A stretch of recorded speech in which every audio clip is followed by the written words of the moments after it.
ना anomalous behaviour of lithium. तो क्योंकि लिथियम एल्कली मेटल के ग्रुप में ऐसा एक एलिमेंट है जिसका साइज बहुत ही ज़्यादा स्मॉल होता है एंड इसमें हाई चार्ज डेंसिटी होती है, इसकी वजह से ये बाकी जो अदर ग्रुप मेंबर्स हैं उनके कंपेयर में थोड़ा डिफरेंट बिहेवियर शो करता है, जिसे आप कहते हो एनोमलस बिहेवियर ऑफ लिथियम। ठीक है, तो ये आपका एक हार्डेस्ट मेटल होता है। इसका मेल्टिंग पॉइंट और बॉइलिंग पॉइंट भी क्या होता है, बाकी ग्रुप मेंबर्स के कंपेयर में बहुत हाई होता है। अच्छा, ये डायरेक्टली आपका नाइट्रोजन से रिएक्ट करके लिथियम नाइट्राइड फॉर्म करता है। हाइड्राइड्स किस टाइप का फॉर्म करेगा, बहुत ही हाई टेम्परेचर पे ये हाइड्राइड फॉर्म करता है। मतलब कि जैसे 700 से 800 डिग्री सी पर अगर ये हाइड्रोजन के साथ में रिएक्ट करे तो ये इसका हाइड्राइड फॉर्म करेगा। जबकि जो बाकी के एलिमेंट होते हैं इस ग्रुप के, वो आपके लगभग 350 से 430 डिग्री सी के अंडर हाइड्राइड्स फॉर्म कर सकते हैं। ऑक्सीजन के साथ में रिएक्ट करके Li2O टाइप ये मोनोऑक्साइड फॉर्म करता है, जबकि बाकी के अदर एल्कली मेटल्स जो होते हैं वो आपके सुपर ऑक्साइड्स और परऑक्साइड्स भी फॉर्म करते हैं। अच्छा, हाइड्रोक्साइड्स कैसे फॉर्म करेगा, hydroxides on heating, lithium hydroxide on heating decomposes to form Li2O। यानी कि अगर आप इसके हाइड्रोक्साइड को हीट करोगे तो ये डिकम्पोज होके क्या बना देगा, इसका ऑक्साइड फॉर्म कर देगा। अच्छा, जो लिथियम हाइड्रोक्साइड होता है उसकी सॉल्युबिलिटी बहुत ही लो होती है बाकी ग्रुप मेंबर्स के हाइड्रोक्साइड के कंपेयर में। एंड LiHCO3 यानी कि लिथियम बाइकार्बोनेट, जो कि आपका एक एक्वस फॉर्म में होता है, जबकि बाकी जो अदर बाइकार्बोनेट्स होते हैं वो सॉलिड फॉर्म में होते हैं। यह आपका least basic Li2O least basic होता है। Now diagonal relationship of lithium and magnesium. So lithium basically magnesium के साथ में resemblance शो करता है, यानी कि लिथियम की कुछ प्रॉपर्टीज़ मैग्नीशियम की से सिमिलर होती हैं। ठीक है, तो लाइक यहाँ पर हम देखते हैं कि लिथियम की जो एटॉमिक रेडियाई है वो 152 है और मैग्नीशियम की 160 है, तो ज़्यादा डिफरेंस नहीं है, मतलब बाकी के कंपेयर में अगर देखा जाए तो ज़्यादा डिफरेंस नहीं है। अच्छा, साथ ही साथ इसका जो एटॉमिक रेडियाई या आयनिक रेडियाई है, तो आयनिक रेडियाई में भी आप देख रहे हो 4 का डिफरेंस है, उसमें भी आपका कुछ ज़्यादा डिफरेंस नहीं है। तो यहाँ देखते हैं कौन कौन सी प्रॉपर्टीज़ में रिजेंबल होती है ये। सो लिथियम और मैग्नीशियम दोनों ही हार्डर होते हैं and they have higher melting and boiling points too, तो दोनों के ही मेल्टिंग पॉइंट भी हाई होते हैं। अच्छा, देन लिथियम और मैग्नीशियम के जो है वो वाटर के साथ में बहुत स्लोली रिएक्ट करके हाइड्रोजन गैस लिबरेट करता है। लिथियम भी आपका मोनोऑक्साइड फॉर्म करता है और मैग्नीशियम भी आपका मोनोऑक्साइड फॉर्म करता है। Now biological significance of sodium and potassium. तो sodium ion and potassium ion का बायोलॉजिकल रोल बहुत ज़्यादा इम्पोर्टेंट है यहाँ। अपने जो मेम्ब्रेन होता है, सेल मेम्ब्रेन, उसके जैसे कि ये सेल मेम्ब्रेन है, तो आपका एक साइड होता है Na पॉजिटिव और दूसरी साइड होता है K पॉजिटिव। ठीक है, तो ये दोनों क्या होते हैं, ऑपोजिट साइड्स पर होते हैं, जो कि आपके नर्व में सिग्नल्स के ट्रांसफरेंस के लिए इम्पोर्टेंस रखते हैं।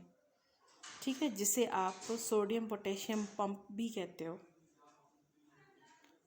ओके, तो आउटसाइड देखिए यहाँ पे लिखा हुआ है this Na positive K positive pump operates across the cell membrane. Na positive ions are present outside the cell membrane whereas K positive ions inside.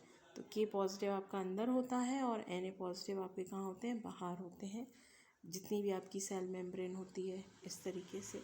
ये थोड़ा एक बायोलॉजी का भी टॉपिक है।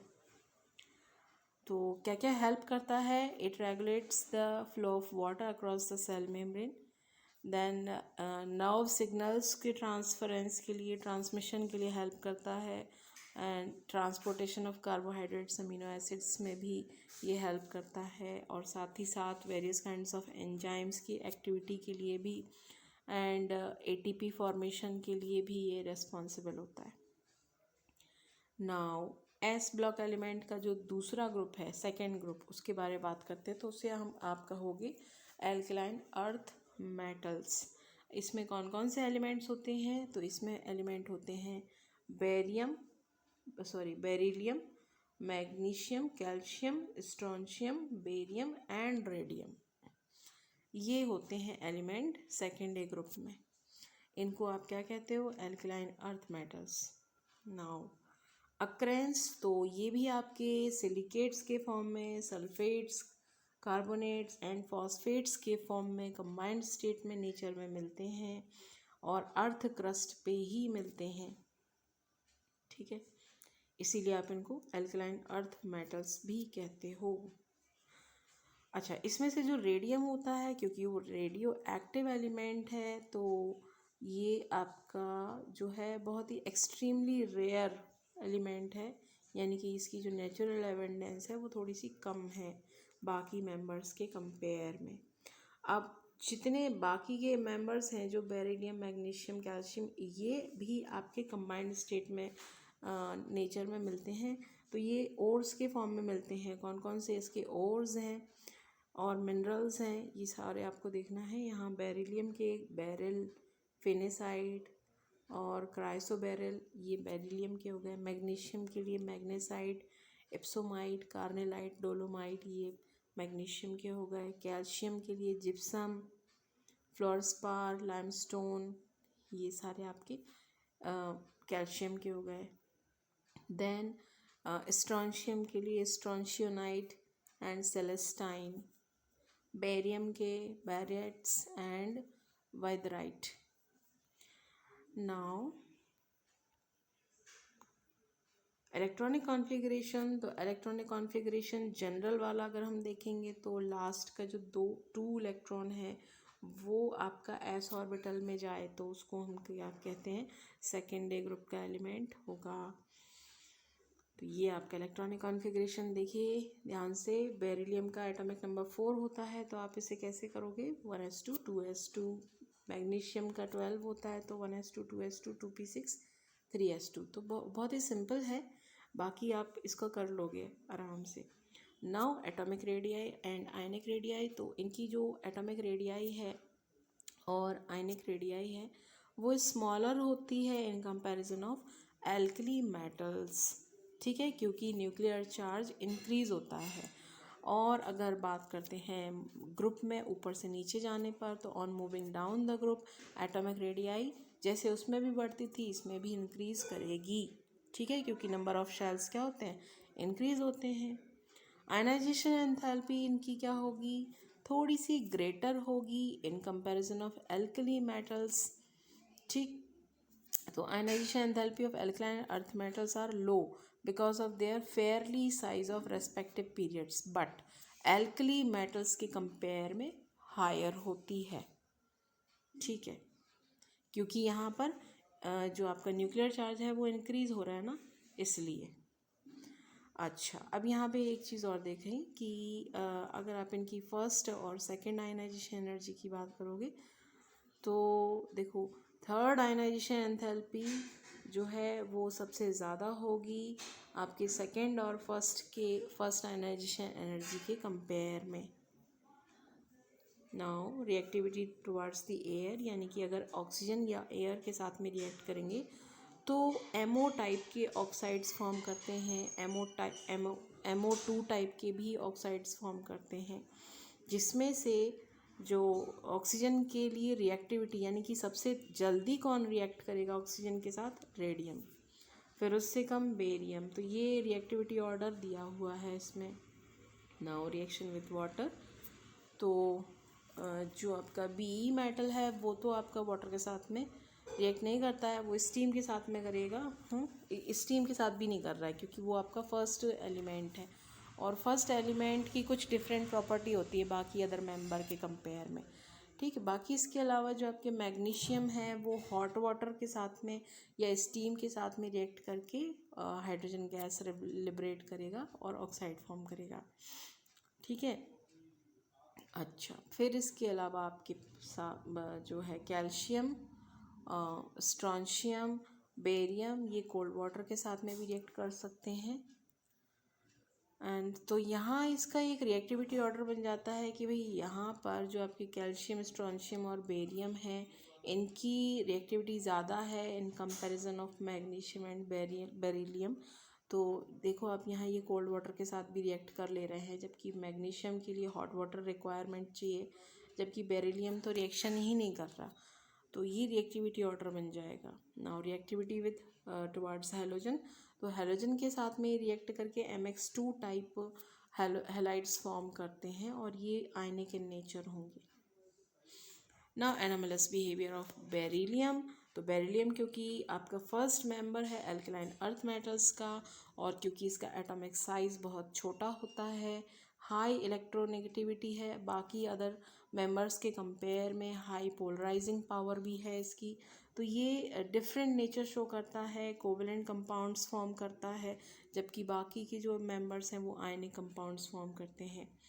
तो बेरिलियम क्या होता है, बहुत ही लेस इलेक्ट्रो पॉजिटिव है बाकी अदर मेटल्स के कंपेयर में। So it shows less metallic character, it has higher melting and boiling point, और ये जो ऑक्साइड फॉर्म करता है वो एम्फोटेरिक नेचर का होता है। And it is not easily affected by dry air, जबकि बाकी के जो एलिमेंट्स हैं वो आपके एयर के कांटेक्ट में आके क्या होते हैं, रिएक्ट करते हैं, टार्निश हो जाते हैं। फिर BeSO4 is soluble in water, जबकि बाकी के जो सल्फेट्स हैं, अदर मेंबर्स के जो सल्फेट हैं वो इतनी इजीली सॉल्युबल नहीं होते वाटर में। Beryllium and magnesium carbonates are not precipitated by ammonium carbonate. ठीक है। Then beryllium and magnesium salts do not impart colour to flame, तो ये भी फ्लेम में कलर नहीं देते हैं। Beryllium does not form peroxide like other alkali earth metals. तो ये सारी क्या है, देखो डिफरेंट प्रॉपर्टीज़ हैं बाकी अदर मेंबर से कंपेयर में। नाउ डायगोनल रिलेशनशिप, तो बेरिलियम जो है वो एल्यूमिनियम के साथ में अपना एक रिजेम्बलेंस दिखाता है, डायगोनल रिलेशनशिप यहाँ पे दिखाता है। क्या क्या प्रॉपर्टी ये सिमिलर रखता है, तो Be2+ and Al3+ have almost same charge size ratio, यानी कि इन दोनों का जो सेम चार्ज रेशियो है वो लगभग बराबर होता है, और ये आपकी कोवेलेंट बॉन्डिंग को ज़्यादा फेवर करते हैं।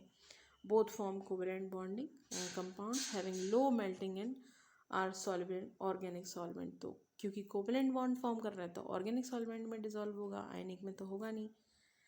अच्छा, then both have almost similar value of electronegativity. ठीक है। Then the standard oxidation potential of these elements are close to each other, ये इनकी वैल्यूज़ दी है 1.85 और ये है 1.70 volt. Now biological role of magnesium and calcium, so Mg2 positive and calcium 2 positive ion, ये आपके एल्कलाइन अर्थ मेटल्स के ions हैं जो कि बॉडी में इलेक्ट्रिकल इम्पल्सेस के ट्रांसमिशन के लिए मेन इम्पॉर्टेंट रोल प्ले करते हैं। ठीक है। तो जितने भी आपके नर्व फाइबर्स होते हैं उनके कॉन्ट्रैक्शंस एंड रिलैक्सेशंस में इम्पॉर्टेंट रोल है इसका। ना Mg2 positive ions are found inside the cell, while Ca2 positive, जैसे आपका सोडियम और पोटेशियम था ऐसे ही आपका ये है कि मैग्नीशियम Mg2 पॉजिटिव ये अंदर की साइड होता है सेल में, जबकि ये Ca2 पॉजिटिव होता है ये आयन बाहर की साइड होता है बॉडी फ्लूइड में। ठीक है। Mg2 positive ions form complex with ATP and helps in carrying out exothermic changes, तो हमारे बॉडी में जो भी एक्सोथर्मिक चेंजेस होते हैं उनके लिए रिस्पॉन्सिबल होता है। और साथ ही साथ जो मैग्नीशियम है वो आपके क्लोरोफिल में भी प्रेजेंट होता है, जो आपकी फोटोसिंथेसिस रिएक्शन के लिए, फोटोसिंथेसिस प्रोसेस के लिए मोस्ट इम्पॉर्टेंट एलिमेंट है। Then Ca2 positive ion are also present in bones and teeth। ठीक है। सो ये आपके फ्लोर एपेटाइट और इनामल फॉर्म करते हैं। Next, Mg2 positive ion are also involve in carbohydrate metabolism, तो कार्बोहाइड्रेट के मेटाबॉलिज्म के लिए भी इम्पॉर्टेंट है।